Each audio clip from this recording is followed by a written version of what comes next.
today we are going to be learning about parts of a theme deck. So this is what a theme deck is. Sometimes it comes like in some little boxes, but okay. Now we're gonna get ready to start opening my mom's one. Oh, I just lost a piece. Okay, sorry guys. Okay, that wasn't too far. These, in a Pokemon card real battle, these are meant for damage. But we don't really use them. If you want to use a dice, that's okay. These, you flip over, and this is how much damage each Pokemon has.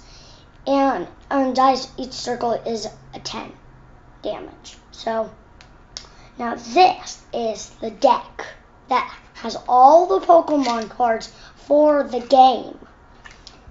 You can make one, but they need 60 cards. This is another thing for a Pokemon card game.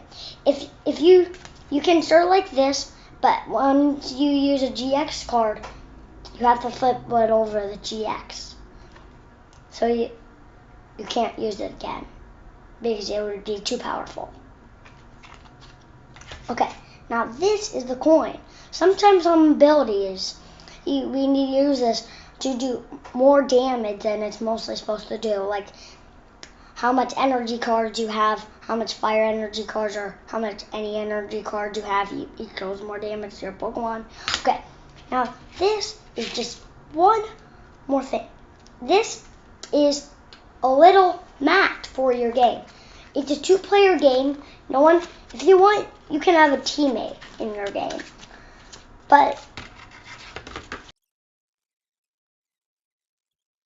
okay, this is the mat. So if you have anything like a Blastoise deck, what I have, you might want to put it on here. Like this deck, you might want to choose it on here because it has the same picture. And my deck has the same picture of that. And goodbye, guys. Hope you watch our second video.